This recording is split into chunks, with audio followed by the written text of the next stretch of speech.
ओम शांति। जीवन को पलटाने वाली एक अद्भुत जीवन कहानी भाग 2 पेपर 28 के लिए पेज नंबर 180 से 199 180 to 199। समय की पहचान। बाबा ज्ञान के गहन और रमणीक पॉइंट्स तो बताते ही रहते और नित्य नई शिक्षाओं से सजाते भी रहते, परंतु साथ साथ समय की भी पहचान देते रहते।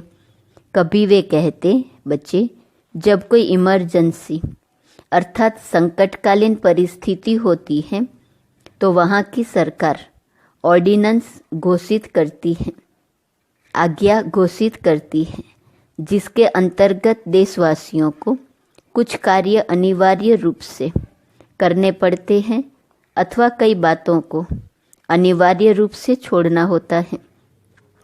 इसका उदाहरण देते हुए बाबा कहते कि बच्चे, अब तो इमरजेंसी अथवा धर्म संकट है, सारे विश्व में एक बहुत बड़ा चारित्रिक संकट अर्थात मोरल क्राइसिस है।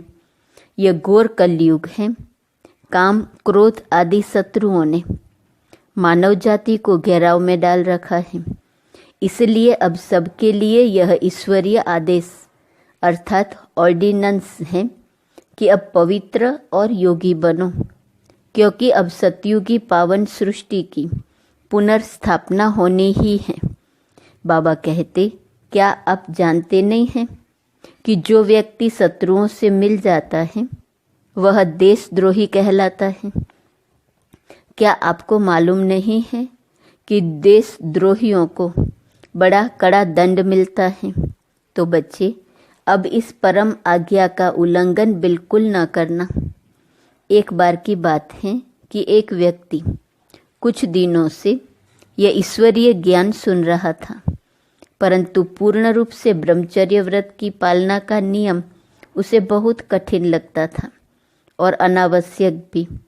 एक दिन जब उसने बाबा के ये महावाक्य सुने कि अब इमरजेंसी है, इसलिए अब पवित्र बनना है, तो उसकी अंतरात्मा जाग उठी।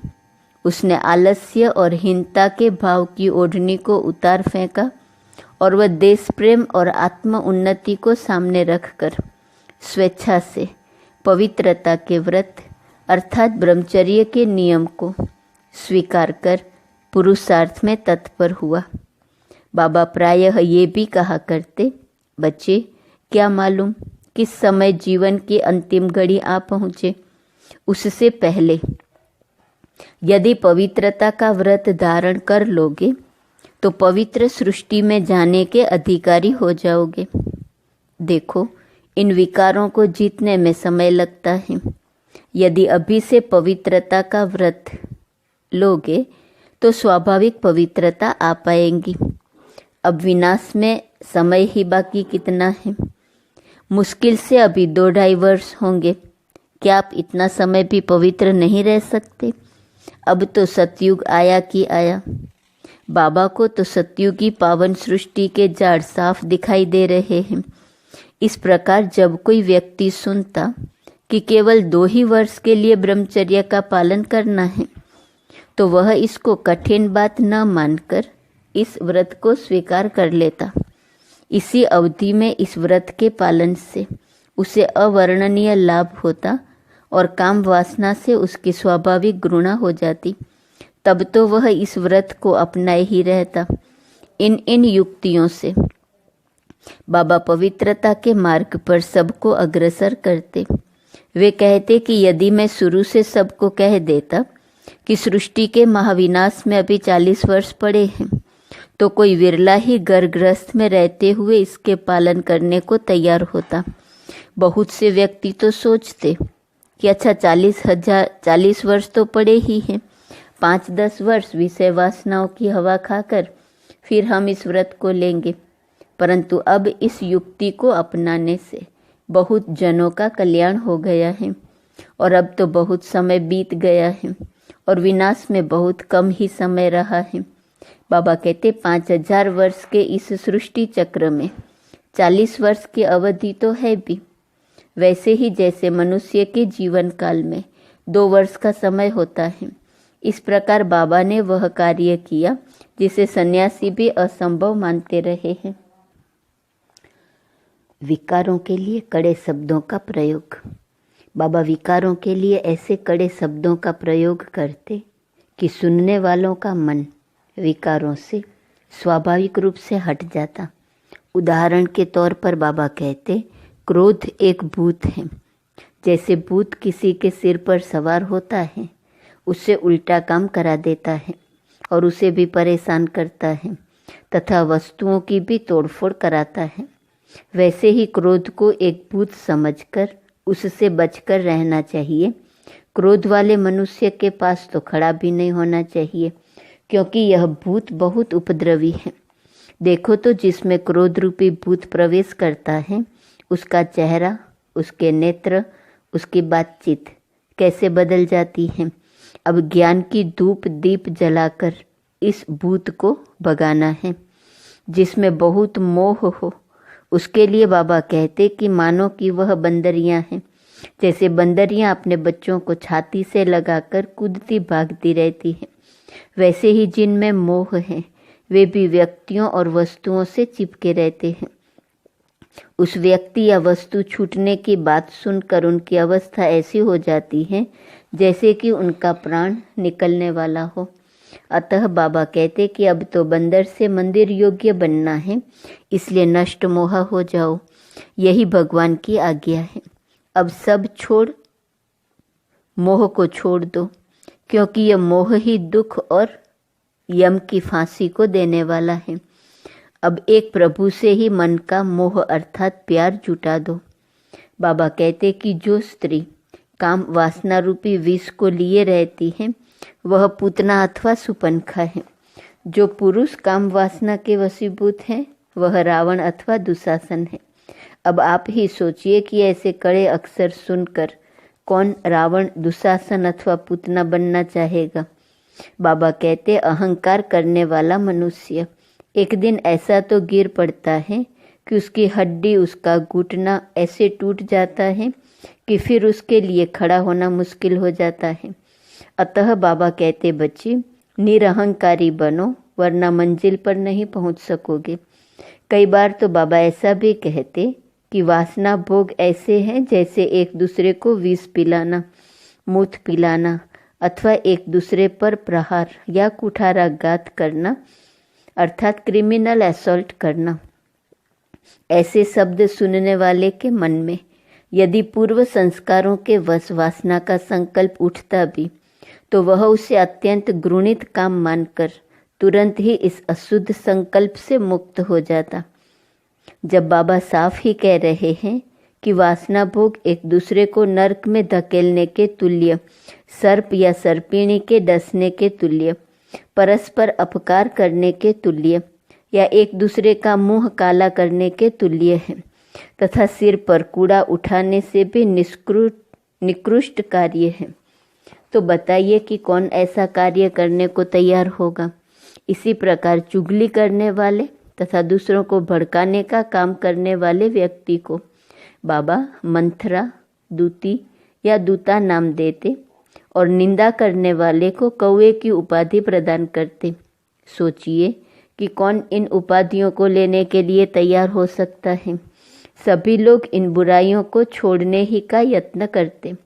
इसके विपरीत जो युवा अवस्था में सपत्निक जीवन अर्थात युगल जीवन व्यतीत करते हुए ब्रह्मचर्य का पालन करता, बाबा कहते कि यह महावीर है। इसके आगे एक दिन सन्यासी भी सिर झुकाएंगे। जो कन्याएं माताएं क्रोध को छोड़ देती, बाबा कहते कि यह शीतला है। जो मीठा बोलने वाला तथा ज्ञान का आलाप करने वाला होता, बाबा कहते यह गॉडली नाइट एंगल अर्थात देवी बुलबुल है। इसी प्रकार किसी को बाबा नष्ट मोह, किसी को निरहंकारी, इन संबोधनों से याद करते हुए बुराई को छोड़ने तथा अच्छाई को अपनाने के पुरुषार्थ में लगाए रखते। ज्ञान के कायदे समझाना और धर्मराजपुरी की सजाएं बताना। बाबा उच्च दैवी मर्यादा में रहने और आसुरी मर्यादा को छोड़ने की भी सीख देते। ज्ञान युक्त कायदे में ही फायदा है। कायदे को छोड़ने से कार्य बिगड़ जाता है। कायदे पर ही ये सृष्टि कायम है। इसलिए ईश्वरीय नियमों को कभी भी न छोड़ना न तोड़ना। बाबा कहते कि कानून को कभी अपने हाथ में मत लेना। यदि किसी से आपका स्वभाव नहीं मिलता अथवा संस्कार टकराते हैं अथवा किसी के बारे में आपको कोई शिकायत है तो उसके विरुद्ध आप ही कोई कार्यवाही करने नहीं लग जाओ। उस पर हाथ उठाना अथवा अन्य किसी प्रकार से उसे दंड देने का यत्न करना गोया कानून को अपने हाथ में लेना है। कानून को अपने हाथ में लेने वाला भी अपराधी ही माना जाता है। लौकिक सरकार का भी यह नियम है कि यदि किसी को किसी अन्य से शिकायत है तो वह न्यायालय में दावा कर सकता है। जज ही उसकी सुनवाई करके अपराधी को उचित दंड दे सकता है जिसको शिकायत है।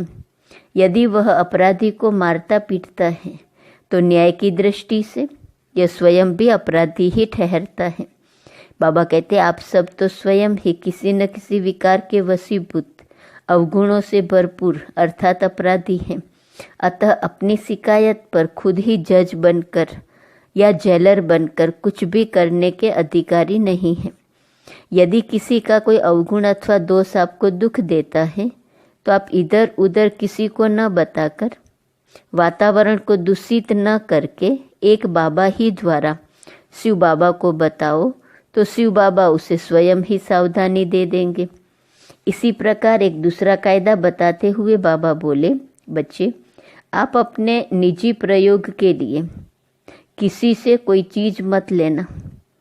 यदि कोई व्यक्ति कुछ भी चीज़ देना चाहता है तो उसे कहो कि वह निजी प्रयोग के लिए देने का संकल्प न करके शिव बाबा को सामने रखकर इसे ईश्वरीय यज्ञ में दे दे। फिर यज्ञ में व्यवस्था करने के लिए जो निमित्त हैं वे जिसके लिए जो चीज़ आवश्यक समझेंगे उसे वह चीज़ दे देंगे। बाबा कहते कि यदि आप किसी से निजी प्रयोग के लिए कोई चीज़ लेंगे तो प्रयोग करते समय उस देहधारी की याद आएंगी। गोया कल्याणकारी शिव बाबा की याद भूल जाएंगी। इससे देहधारियों के साथ आपका संबंध जुटेगा, उनसे आपकी लगन लगेंगी और ईश्वरीय स्मृति की कमाई में आपको घाटा पड़ जाएगा। फिर विशेष बात यह कि बेचारे देने वाले का भाग्य ऊंचा नहीं बनेगा, क्योंकि उसने भी आप मानव तनधारी के प्रयोग अर्थ वह वस्तु दी। यदि वह शिव परमात्मा को सामने रखकर ईश्वर अर्थ सेवा में वह वस्तु देता तो उसका संबंध ईश्वर से जुटता और वह वस्तु पवित्र हो जाती तथा ईश्वर से भविष्य में उसे कई गुना धन धान्य प्राप्त होता। परंतु व्यक्तिगत प्रयोग के लिए देना तो गोया मनुष्यों से कर्म खाता जोड़ना है। लेने वाला भी यदि इस ईश्वरीय यज्ञ से लेगा तो उसे मानव तनधारी की याद न आकर यह शुद्ध नशा रहेगा कि मुझे यह ईश्वर से मिली है। उसका नाता और प्यार भी ईश्वर से जुटेगा और जिस व्यक्ति से उसको वस्तु मिली उस मानव तनधारी का वह आभारी अथवा ऋणी भी नहीं होगा। बाबा कहते आप ईश्वरीय कुल की संतान हैं, ईश्वर तो दाता है। तब दाता के बच्चे होकर आप किसी से ले कैसे सकते हैं? जिसको कुछ देना है वह अपना भाग्य ऊंच बनाने के लिए ईश्वर के पास जमा करा दे और आप भी उसी पिता से लो, न कि किसी मनुष्य से। इस प्रकार बाबा ज्ञान के अनेकानेक सूक्ष्म कायदे बताते जो कि अवस्था को बहुत ऊंच करने वाले और कर्म बंधन से मुक्त करने वाले होते। एक कायदा बाबा यह भी बताया करते कि जिस स्थान पर अथवा जिस कार्य अर्थ किसी को नियुक्त किया गया हो उस समय हर एक को चाहिए कि उसे सम्मान दे और सहयोग दे, चाहे उस ड्यूटी पर नियुक्त किया हुआ व्यक्ति छोटी आयु का हो और कम अनुभवी हो। बाबा कहते कि नियुक्त किए हुए को पूरा सहयोग देना ही दैवी मर्यादा है। उसकी त्रुटियां देखकर अथवा असमर्थता पर ध्यान देकर उसका विरोध करना, उससे रूठ जाना अथवा स्वयं को उस कार्य से अलग हटा लेना, ये आसुरी मर्यादा है। बाबा कहते कि यदि किसी में कोई त्रुटि है अथवा कमी है तो उस कमी को भरना आपका काम है। यदि किसी में किसी प्रकार की असमर्थता है तो आपको अपनी भी सामर्थ्य उस कार्य में लगा देना आपके लिए उचित है। उसकी कमियों का वर्णन करते रहना महानता नहीं है, बल्कि उन्हें भरने में महानता है। बाबा बताते कि यदि किसी की कोई कमी अथवा असमर्थता आपको खटकती है तो बाद में आप बड़ों के ध्यान में वह बात ला सकते हैं, परंतु जिस समय कार्य हो रहा है तब उसमें रुकावट डालना अथवा सहयोग न देना, यह गोया अपनी कमी दिखाकर दोषी बनना अथवा वातावरण को बिगाड़ना है। यदि कोई आपसे आयु में छोटा भी है तो भी जब वह अपनी ड्यूटी पर है तब आपको उसकी बात माननी पड़ेगी। मान लो कोई ट्रैफिक पुलिस का आदमी अपनी ड्यूटी पर खड़ा है और वह एक और हाथ दिखाकर ट्रैफिक रोके हुए है उसी ओर से, तब यदि कोई उसका बड़ा अफसर भी आ जाए तो उस समय उसे भी हाथ का इशारा देखकर रुकना ही पड़ेगा ना। इसी प्रकार इस ईश्वरीय कार्य में जिस कार्य पर जो नियुक्त है उस समय उसे ये सम्मान और स्नेह देना सबका धर्म है। इस प्रकार बाबा ऐसे ऐसे दैवी कायदे बताते जिससे अवस्था भी ऊंची उठे, सबका भाग्य भी ऊंचा बने और सब कार्य सुगमता से भी होता चले। कायदों के साथ साथ बाबा कर्म विधान का भी पूरा स्पष्टीकरण देते। उदाहरण के तौर पर वे कहते, सतयुगी स्वर्गिक सृष्टि में भी नौकर चाकर, दास दासियाँ, चंडाल आदि आदि होते तो है ही। जो व्यक्ति वर्तमान पुरुषोत्तम संगम युग में माया के वशीभूत होकर कुछ न कुछ भूल कर बैठते हैं, पवित्रता के नियम को छोड़कर फिर आसुरी स्वभाव के बन जाते हैं, पहले निश्चय करके फिर संशयात्मा हो जाते हैं अथवा इस ईश्वरीय यज्ञ के कायदे कानूनों को तोड़ते हैं, वे लोग इन छोटे पदों को प्राप्त होते हैं। किस किस भूल से हमारी ईश्वरीय कमाई में कितना घाटा होता है और उसके परिणाम स्वरूप हमें कौन सा छोटा पद मिलता है आदि आदि। बाबा इन सभी नियमों को स्पष्ट करते स्वर्ग के दैवी स्वराज्य के पद को कौन प्राप्त करता है, किस उच्च पुरुषार्थ को करने से चक्रवर्ती राजा रानी के निकट संबंध में कौन जन्म लेता है, अत्यंत धनवान प्रजा के घर में किसका जन्म होता है, 108 की माला का मणका बनने या अष्ट देवताओं में आने के लिए क्या पुरुषार्थ करना जरूरी है, इन सभी बातों का बाबा स्पष्टीकरण देते रहते कि जिससे उच्च पुरुषार्थ करने की प्रेरणा नित्य निरंतर मिलती रहे। साथ साथ बाबा ये भी कहते कि अब तो आपको शिव बाबा पिता, शिक्षक और सतगुरु के रूप से शिक्षा और सावधानी दे रहे हैं, अतः अब तो कदम कदम पर राय ले सकते हो। अब यदि कोई भूल, कोई अकर्तव्य अथवा विकर्म हो जाए तो उसे बता देने से उसका दंड आधा हो जाएगा, परंतु यदि उसे छिपाते रहोगे तो शिक्षा और सावधानी भी नहीं मिल सकेंगी और वह भूल बढ़ती ही जाएंगी और भविष्य में शिव बाबा फिर धर्मराज के रूप में उसका 100 गुना दंड देंगे। देखो, धर्मराज बाप के बच्चे बनकर अब अधर्म का काम नहीं करना। धर्म भ्रष्ट होने वाला सतयुगी सृष्टि में ऊंचा पद नहीं पा सकेगा और पद भ्रष्ट होने के साथ साथ दंड का भी भागी बनेगा। आप तो कमाई करने के लिए आए हैं, कमाई के बदले सिर पर और ही बोझ चढ़ाना यह समझदारों का काम नहीं। इस प्रकार बाबा बहुत ही उपयोगी कायदे और नियम बताकर तथा प्रैक्टिकल रीति उन पर चलाकर कल्याण करने के निमित्त बनते। स्वयं मेहनत करके दिखाया। बाबा ईश्वरीय सेवा अर्थ अथवा लोक कल्याण अर्थ तन मन धन समर्पण करने के बाद वृद्ध शरीर होते हुए भी निरंतर सेवा में लगे रहते। सेवा, सेवा और सेवा, बस सेवा ही के लिए और मनुष्य आत्माओं को सुख देने के लिए उनका विचार चलता रहता। दिन भर में 18 घंटे से भी अधिक वह कार्य करते। रातों रात बहुत बार जागते और इसी संकल्प में अपने खान पान, रहन सहन और आराम की सुविधा का भी ख्याल न रखते। इतनी वृद्ध अवस्था में भी वे विभिन्न प्रकार की स्थूल सेवा में शारीरिक रीति से भी जुट जाया करते। उनके इस परिश्रम और सेवा को देख स्वाभाविक है कि सुस्त से सुस्त व्यक्ति भी अपने आलस्य को परे फेंक यज्ञ सेवा में जुट जाते। अरे वह देखो, बाबा अमुक स्थूल कार्य में जुटे हुए हैं। जैसे ही कोई बाबा को किसी सख्त काम में जुटा हुआ देख लेता, वह जाकर सबको बोल देता और सभी लोग झट से वहाँ पहुँच जाते। वे कहते, बाबा यह तो हमारा कार्य है, आपने हमें क्यों नहीं कहा? बाबा अब तो इसे आप छोड़ दीजिए, हमारे होते हुए इसे आप करें, ये हमसे बर्दाश्त नहीं होता। बाबा कहते, नहीं बच्चे, ये यज्ञ की सर्विस बड़ी मधुर और प्यारी लगती है, क्या करूं, यह मन को बहुत भाती है। बच्चे, सारे कल्प में एक ही बार तो शिव बाबा ये सर्वोत्तम ज्ञान यज्ञ रचते हैं और उसके लिए वे इस वृद्ध तन में ही आते हैं। तो क्या इस वृद्ध तन को देखकर मैं कल्प कल्पांतर स्थूल सेवा ही न करूं?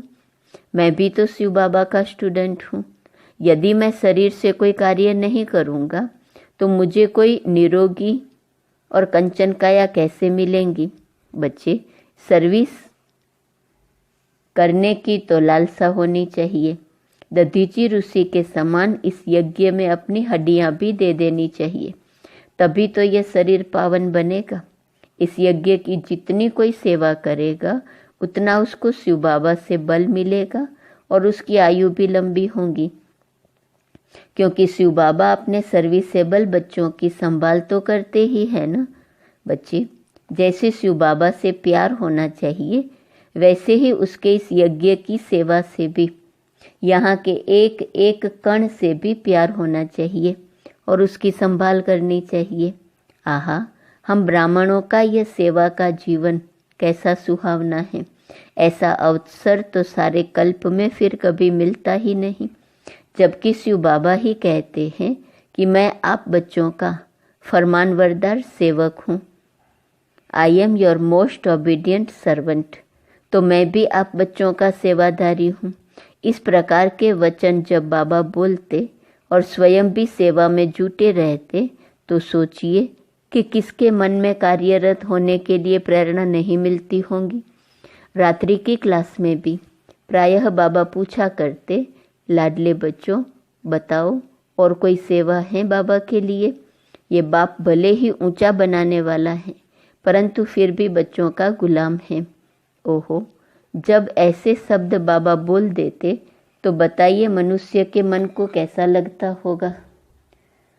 सारी सृष्टि का बाप यदि सेवा अर्थ स्वयं को गुलाम माने तो इन मनुष्यों की क्या हैसियत। बाबा के ऐसे शब्द सुनकर मनुष्य के मन में लोक कल्याण अर्थ सेवा के लिए एक अदम्य जोश उठता और मन कहता कि अगर बाबा आज्ञा दे तो अभी पहाड़ भी हिला दिया जाए। बाबा यहाँ तक भी कह दिया करते, जो शिव बाबा की सेवा के कार्य में मना करता है वह नास्तिक है। देखिए तो नास्तिक शब्द की ये नई परिभाषा, ये कैसा स्पष्ट कर रही है कि बाबा ईश्वरीय सेवा को कितना महत्व देते। बाबा ने हम बच्चों को ये नारा दिया कि ईश्वरीय सेवा करना ही सौभाग्य बनाना है। इस प्रकार बाबा को मन, वचन एवं कर्म में सेवा में लगा हुआ देखकर सबका सेवा में जुट जाना स्वाभाविक था। खुशी में लाना और हल्का करना। बाबा सदा खुशी में रहते और सदा ऐसी ही बातें सुनाते कि कोई मनुष्य कितना भी अशांत क्यों न हो, चाहे कितनी भी उलझनों में पड़ा हुआ हो, बाबा की मधुर मुस्कान को देखते ही उसकी उदासी और चिंता भाग जाती, खुशी का पारा चढ़ जाता। किसी ने भी आज तक बाबा के चेहरे पर चिंता या उदासी की रेखा नहीं देखी। अतः बाबा के पास आसपास वातावरण में सदा खुशी की लहरें अथवा खुशी की खुशबू फैली रहती। उस पवित्र खुशी से वातावरण में माया की बातें तथा सांसारिक उलझनें भूल जाना मनुष्य के लिए स्वाभाविक ही है। वो वातावरण ही ऐसा हुआ करता है कि शायद ही किसी के मन में अशुद्ध संकल्प उठते होंगे। बाबा कहते, बच्चे आप ही पवित्र रहने वाले सच्चे ब्राह्मण कुलभूषण हो, राज ऋषि हो, राज योगी हो, ईश्वरीय कुल के हो। इस प्रकार बाबा बच्चों को सदा खुशी और उल्लास में लाते रहते और कहते, बच्चे माया के विघ्न बहुत आएंगे, तूफान बहुत आएंगे, परंतु घबराना मत और हिम्मत नहीं हारना। अब जबकि आपने शिव बाबा को हाथ दिया है तो आपका अकल्याण नहीं हो सकता। अब आपकी चढ़ती कला है, इसलिए सदा यह सोचते हुए चलो कि सर्वसमर्थ शिव बाबा हमारे साथ हैं। ऐसा निश्चय रखोगे तो निश्चय आत्मा की विजय होती है। आप विजयी रत्न हो, विजय का तिलक तो आपके माथे पर मानो लगा है। बस आप इतना करना कि घबराना नहीं, थकना नहीं और रुकना नहीं, बल्कि जो राह अब शिव बाबा दिखा रहे हैं उस पर चलते चलना। इस प्रकार बाबा विघ्नों को ऊंचे पद की निशानी, परीक्षाओं को उच्च पुरुषार्थ की प्रतिक्रिया, बड़े तूफानों को ऊंची मंजिल के नजदीक पहुंचने का चिन्ह बताकर सदा यही कहते कि बच्चे ये सब अंतिम सलाम करने आए हैं। बस ईश्वर के प्रेम में इनको पार करो तो आपके कदम कदम में पदम पदम की कमाई होंगी। इन युक्तियों से बाबा नित्य प्रति सबको खुशी का प्याला पिलाते हुए, उनमें नया दम नया जोश भरते हुए उन्हें ऐसे तो ले चलते रहते कि मनुष्य को अपने सब संकल्प भूल जाते, समस्याएं हल्की महसूस होती और मनोविकार उनसे सहज ही छूटते जाते। बाबा की जितनी भी युक्तियों का वर्णन करें वह थोड़ा है। ऐसे अन्य अनेकानेक विधि विधानों से, प्यार दुलार की बातों से, हर्ष उल्लास की चर्चा से, स्नेह सौहार्द से, ज्ञान विज्ञान की वर्षा से, उच्च आहार विकार के दिग्दर्शन से बाबा कितनी ऊंची मंजिल पर कितनी सहज रीति से सबको सफलता पूर्वक ले आते रहे। यह अद्भुत, अलौकिक, अनुभवपूर्ण और उल्लासप्रद कहानी है, जिसका यहाँ कुछ अंश ही हमने ऊपर की पंक्तियों में दिया है। विभिन्न व्यवसायों से भी गुण कैसे ग्रहण करें। बाबा हर एक व्यवसाय की चर्चा करते हुए उनसे भी गुण धारण करने की बात कहते। ब्रह्मा कुमारी रतन मोहिनी जी वर्तमान समय पांडव भवन माउंट आबू में सेवारत हैं। कहती है, बाबा के मुखारविंद द्वारा हम तो ईश्वरीय ज्ञान वार्ता सुनते, उनमें न केवल ज्ञान के गहरे रहस्य होते बल्कि हृदय को मोहने वाली रमणीकता भी होती और श्रेष्ठ आचार के लिए प्रेरित करने वाले प्रसंग भी होते। बाबा ईश्वरीय ज्ञान के कई नुक्तों को स्पष्ट करते समय आज के युग में मनुष्य के जो व्यवसाय अथवा धंधे हैं उनका भी उल्लेख करते। इससे बात बहुत ही सरस तरीके से सुस्पष्ट हो जाती और ज्ञान सहज ही बुद्धि में धारण हो जाता। इसके कुछ एक विशेष उदाहरण हम नीचे दे रहे हैं। वकील अथवा बैरिस्टर।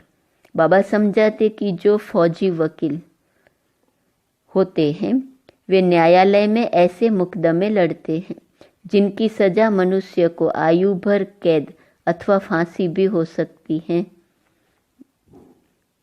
अतः वे उस मुकदमे के लिए पूरी तैयारी करते हैं, कानूनी नुक्तों को अर्थात लॉ पॉइंट्स को नोट करते हैं, जरूरी कानूनी बातों को रेखांकन करते हैं और कौन सी पॉइंट पहले देनी है और कौन सी बाद में, यह भी वे पहले से अपने मन में सोच लेते हैं। विरोधी वकील कौन से प्रश्न पूछ सकता है और हमें उनका क्या उत्तर देना है तथा जज को कैसे अपनी बात से सहमत करना है, कन्विंस करना है, इसकी योजना वे अपनी बुद्धि में स्पष्ट रूप से पहले से बना लेते हैं। जिस समय न्यायालय में तर्क अथवा कानूनी नुक्ते पेश किए जा रहे होते हैं, यदि उस समय वकील कोई आवश्यक और महत्वपूर्ण कानूनी बात जज के आगे रखना भूल जाए तो उस भूल के परिणाम स्वरूप उसका मुवक्किल मुकदमा हार कर फांसी के दंड का भी भागी हो सकता है। और यदि वकील पॉइंट्स ठीक मौके पर दे दे तो उसके मुकाबिल की जान भी बच सकती है, मुवक्किल की जान भी बच सकती है। यह उदाहरण देते हुए बाबा कहते कि आप बच्चे भी एक प्रकार के वकील हैं। शिव बाबा आपको जो ज्ञान दे रहे हैं, इससे आपको यह मालूम होता है कि मनुष्य को कौन से कर्म करने चाहिए और कौन से नहीं करने चाहिए, तथा वर्जित अथवा निषेध कर्म करने से मनुष्य को क्या दंड मिलता है। अतः यह ज्ञान भी एक प्रकार का कानूनी ज्ञान है और आप एक ऐसे वकील का काम करते हैं जो श्रेष्ठाचारी बनाकर धर्मराज के दंडे से, गर्भ जेल से और यम की फांसी से छुड़ा देते हैं। अतः आपको भी इसके पॉइंट्स अच्छी तरह से नोट करने चाहिए और सदा यह लक्ष्य सामने रखना चाहिए कि मनुष्य आत्माओं को हम इस ज्ञान के द्वारा ऐसा श्रेष्ठाचारी बनाएं कि वे जन्म जन्मांतर मौत रूपी सजा से और गर्भ जेल से छूट जाएं। आपको पहले से ही सोच रखना चाहिए कि कोई जिज्ञासु क्या प्रश्न पूछ सकता है और हम उसे कैसे सहमत बनाकर उसे माया के जाल से निकालें। बाबा कहते कि जो बैरिस्टर अथवा वकील लोग हैं, वे तो एक जन्म के लिए ही मनुष्य को जेल से अथवा फांसी की सजा से छुड़ाते हैं, परंतु आप तो मनुष्य को 21 जन्मों के लिए न केवल मृत्यु रूपी दंड व गर्भ जेल से, बल्कि सब प्रकार के दुखों से और कलेशों से छुड़ाते हैं।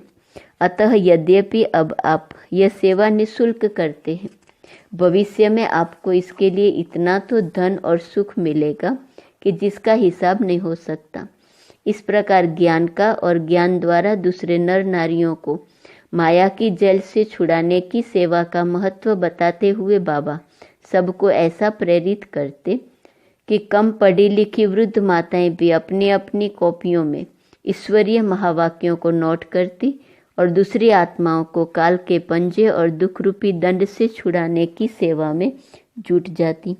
मनुष्य जब उनसे अध्यात्म संबंधी प्रश्न करते तो वे उन्हें ऐसे अच्छे अच्छे उत्तर देती कि वे आश्चर्यचकित रह जाते कि इन अल्प पठित माताओं को तर्क संगत एवं युक्ति संगत ज्ञान देने वाला कौन है। ईश्वरीय ज्ञान की क्लास को यदि कोई नया व्यक्ति देख लेता तो वह भी आश्चर्य में पड़ जाता कि ये कैसा अजीब सत्संग है, जहाँ सभी लोग नोटबुक में नोट्स ले रहे हैं और वृद्ध जन भी बालकों की तरह पढ़ रहे हैं। अच्छे खासे लॉ कॉलेज का सा दृश्य दिखाई देता, जहाँ छोटे बड़े सभी आचार संहिता और कर्म तथा दंड विधान और जीवन विधि को सीख रहे होते। डॉक्टर और कंपाउंडर। बाबा कहते कि जो होशियार डॉक्टर होता है उसे बहुत सी दवाइयाँ मालूम होती हैं और वह बड़ी शीघ्रता से रोगी को स्वस्थ कर देता है। यदि वह समय पर ठीक दवाई न दे तो रोगी मर भी सकता है। यह उदाहरण देते हुए बाबा कहते कि ये डॉक्टर लोग तो शरीर संबंधी रोगों का ही इलाज करते हैं। उन द्वारा दी गई दवा मनुष्य को सभी रोगों से और सदाकाल के लिए नहीं बचा सकती है। आज लोग दवा भी लेते रहते हैं और फिर भी रोग का शिकार होते रहते हैं, परंतु शिव बाबा जो आपको ईश्वरीय ज्ञान दे रहे हैं, यह वास्तव में अमृत धारा अथवा संजीवनी बूटी है। यह परम औषधि है। आत्मा को जन्म जन्मांतर से जो विकार रूपी रोग लगे हुए हैं, वे इस अमृत धारा से ही छूट सकते हैं। जब मनुष्य आत्मा इस ज्ञानामृत का सेवन करती है अथवा यह ज्ञान रूपी संजीवनी बूटी सूंघती है, तो मनुष्य के जीवन में इतना तो अंतर आ जाता है कि जैसे मृतक में रूह वापिस लौट आई हो अथवा निष्प्राण मनुष्य प्राण युक्त हो गया हो। यह जो ईश्वरीय योग आप सीखते हैं, वह एक ऐसे इंजेक्शन का काम करता है कि जिस द्वारा विकार रूपी कीटाणु मर जाते और आत्मा में शक्ति बढ़ती हुई मालूम होती है। यह योग ही आत्मा के लिए टॉनिक भी है और ज्ञान के विभिन्न पॉइंट्स अनेक प्रकार के विटामिन अथवा पोषक तत्व हैं। इस प्रकार बाबा कहते हैं कि आप लोग भी डॉक्टर हैं, आप आत्माओं के चिकित्सक हैं अथवा रूहानी सर्जन हैं। आत्मा को काम, क्रोध, लोभ, मोह, अहंकार, ईर्ष्या, द्वेष, भय, सुस्ती, आलस्य आदि आदि जो पुरानी बीमारियां लगी हुई हैं, आप उनसे मनुष्य को सदाकाल के लिए छुड़ा सकते हैं और उसे 21 जन्मों के लिए सदा स्वस्थ बना सकते हैं। अतः आपके यह जो सेवा केंद्र है, ज्ञान केंद्र है, ये भी एक प्रकार के अस्पताल है। वास्तव में आज सारी सृष्टि के मनुष्य इन विकारों रूपी रोगों से ग्रस्त हैं। तथाकथित गुरु और साधु भी रुण्य अवस्था में हैं। सभी माया मूर्छित हैं। इनको ज्ञान का छींटा लगाकर इनकी आँख खोलने, इनमें जागृति लाने और उन्हें प्राणापन करने के लिए एक शिव बाबा ही निमित्त है और वह आपको यह रूहानी डॉक्टरी पढ़ा रहे हैं। इस द्वारा आप स्वयं भी स्वस्थ बनो और दूसरी आत्माओं को भी इन विकारों से छुड़ाने की निःशुल्क सेवा करो। और अन्य जो धनी लोग मनुष्यों के शुभ चिंतक हैं, उन्हें कहो कि वे ऐसे रूहानी अस्पताल खोलने अथवा खुलवाने के निमित्त बनकर अपना भाग्य ऊंचा बनाए। मनुष्य को तन के बहुत से रोग उसके मन के किसी रोग के कारण होते हैं। अतः रूह को राहत देने वाले इन आध्यात्मिक चिकित्सकों में ज्ञान रूपी परम औषधि तथा योग रूपी इंजेक्शन से वे सदा के लिए पूर्णतः स्वस्थ हो सकते हैं। बाबा कहते, जब किसी मनुष्य को संक्रामक रोग लगा हुआ होता है, जो इन्फेक्शन वाला होता है, तो चिकित्सक लोग उसे अन्य लोगों से अलग एक कमरे में रखते हैं, जिसका कि औषधियों से कीटाणु रहित तथा एकांतिक बना दिया गया होता है। आज वास्तव में सभी मनुष्य विकारों रूपी प्लेग से पीड़ित हैं, अर्थात काम, क्रोध आदि संक्रामक रोगों में जकड़े हुए हैं। वह न केवल स्वयं काम, क्रोध आदि से रुग्ण है, बल्कि जिस किसी के संपर्क में वे आते हैं उसे भी वे अपने संपर्क से ये रोग लगा देते हैं। अतः आज आवश्यकता इस बात की है कि मनुष्य को ज्ञान रूपी अमृत और योग रूपी इंजेक्शन तो दिया ही जावे, परंतु उसे कुसंग से भी अलग क्वारंटाइन में रखा जाए, ताकि वह अन्य विकारी लोगों के दूषित वातावरण से सुरक्षित रहकर आध्यात्मिक चिकित्सा से जल्दी लाभान्वित हो सके। बाबा कहते कि अगर आप में से कोई भी अल्प बुद्धि अथवा कड़े संस्कारों के कारण अच्छा डॉक्टर नहीं भी बन सकता, तो कम से कम कंपाउंडर ही बन जाए।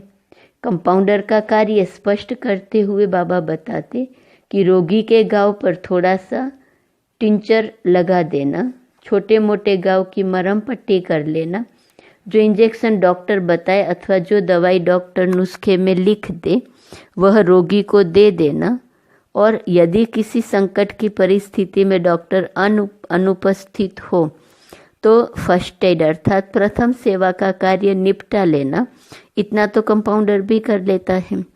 खांसी, जुकाम आदि छोटी एवं आम बीमारियों की दवाई तो वह भी जानता है, और रोगी को तुरंत राहत के लिए कोई छोटी मोटी दवाई तो वह भी दे देता है। अतः जो सबसे बड़े रूहानी सर्जन परमपिता परमात्मा शिव हैं, उनके विद्यार्थी होकर इतना तो आप में से हर एक को इस अध्यात्म विद्या का प्रयोग आना ही चाहिए कि यदि काम वासना ने किसी मनुष्य पर हल्का वार किया हो, क्रोध से यदि कोई मनुष्य अशांत हो, मोह ने यदि किसी मनुष्य को घाव लगाया हो, अथवा अहंकार का किसी मनुष्य को थोड़ा सा उल्टा नशा चढ़ गया हो, तो उसको तुरंत राहत आप दिला सके। ओम शांति।